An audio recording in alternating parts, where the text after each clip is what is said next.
Welcome to a Fables a Day, in which the Archivist reviews an issue of Fables a day up till the final issue, where he will undoubtedly cry like a baby. And there is no restraint on spoilers, so if that's a problem for you, well then go read the series and then come back.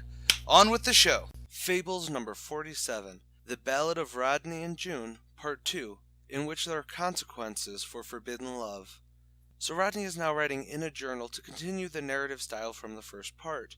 June is asked about her involvement in the letter, to which she says she is equally to blame, not helping Captain Arturo come to a decision about what to do. Meanwhile, Rodney is confronted by a friend about how disgusting it is to want to be meat. Captain Arturo, when talking to a sergeant, realizes there's no letter anymore and forms a plan. June and Rodney are to go to their sacred father and report that no treasonous letter exists, therefore causing no panic. And like that, they were on their way to their heart's desire, crossing deserts, oceans, being honored as they went their way to the sacred grove, becoming honorary princesses and princes, being gifted such amazing things. Eventually, they made it to their sacred father. They explain to him how they've come to their decision and are in fact changed human.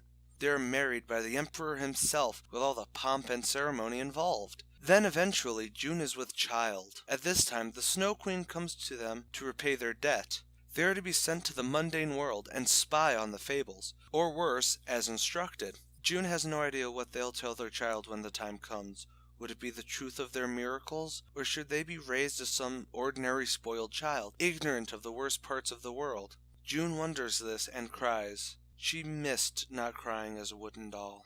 Part 2 of this story really moves into the interesting part of what makes people people. While it's not so much of a Pinocchio story, as June and Rodney truly want to become human so that they could give into their carnal ways, upon doing so, they are thrust into the position of becoming wooden soldiers in a sense that they are tasked to do things that will affect them emotionally. And even with a child about to be born into the world, they are still pawns of the Empire, wooden pieces made of flesh, as it were. And if you haven't gotten used to me saying this by now, this is a really good two-parter. Unlike the past ones that break the Fabletown narrative, this is a non-sequitur of a story wanting to be told outside the main fables proper. These two characters we've seen in the background once or twice had none of us thinking about them at all, until this moment where we've seen that even some Monday on the street may not be what they seem. And honestly, had I covered this before I did my top 5, I think this is actually one of my favorite romantic stories in comic history.